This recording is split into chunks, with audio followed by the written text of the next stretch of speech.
Arsenal 3, Manchester United 1. Steph, literally a roller coaster of emotions. Can you just sum up how you're feeling initially after watching that game? I think I prepared myself for the worst, so I'm not feeling as bad as I thought I would because my score prediction was worse than it actually ended up. But I still don't think that 3-1 reflected what happened throughout the game. It was probably more of a 2-1 game, in my opinion, if not a 2-2 game.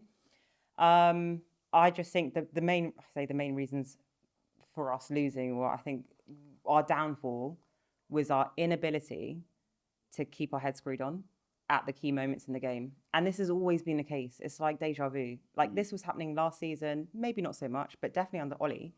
Like we go 1-0 up, we concede within 2 minutes.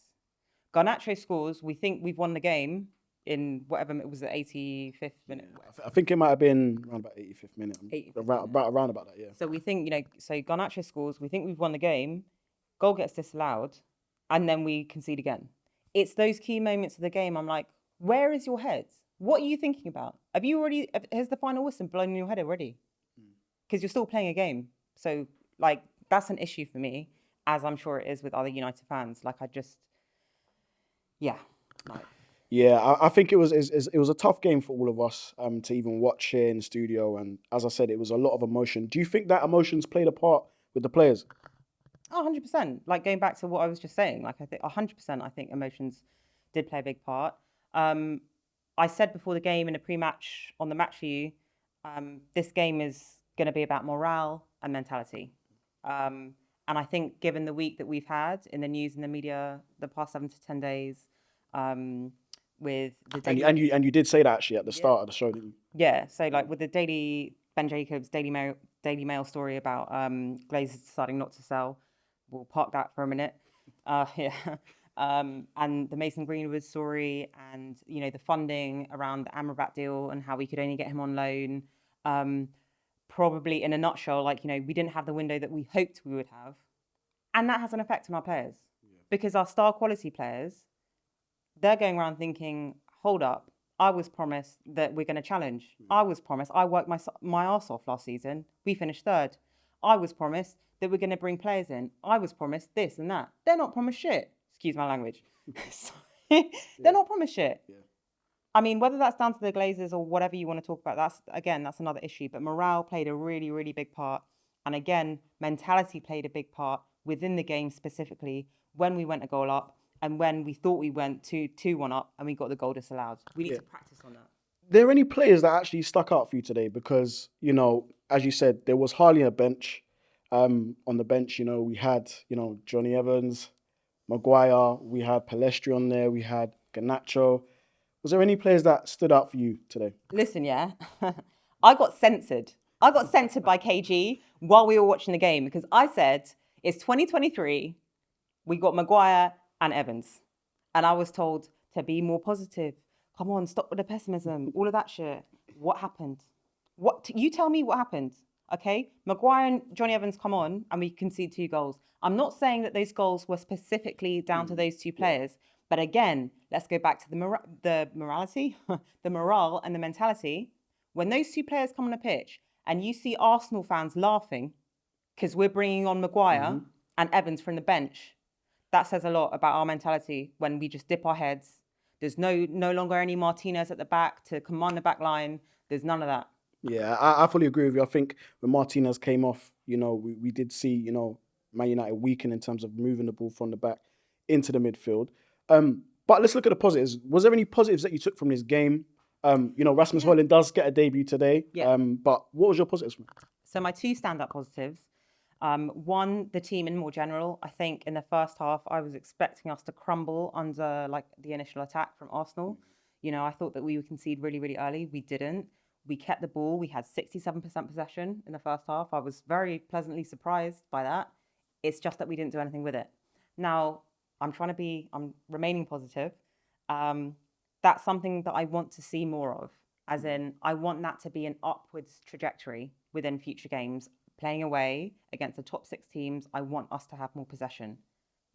But I also want us to do more with it because we had barely any touches in the final third or in the opposition box. So if that's something we can work on, fine. Like, I'm looking forward to seeing that. And I do trust Eric Ten Hag that he can deliver that eventually. The second positive, I would say, Rasmus Højlund, Razmatraz, Razzie Raz, whatever you want to call him. Listen, Razmatraz. No, but seriously, okay, I'm trying to think of like positive names because all that's in my head is like, my best mate also, he supports United, and he keeps on calling Højlund Make-A-Wish Foundation, like budget. Oh, budget Haaland. Oh, gosh. So I keep anyway. But positivity wise, I think he did really well. I wasn't surprised about how well he played, but to see him actually play eventually, knowing that we've signed him, I was waiting for this. I was like ready for this. And I think that all things considered, his first appearance in a United shirt at an away game at Arsenal, 4th game of the season, he did pretty well.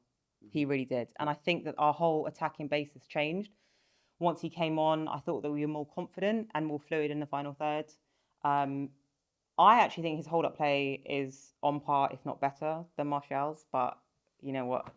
The chat will get at me for cussing Martial. So. You know what? You mentioned Martial just there. I have to jump in. I was going to say, does Højlund, after that cameo, does he start the next game?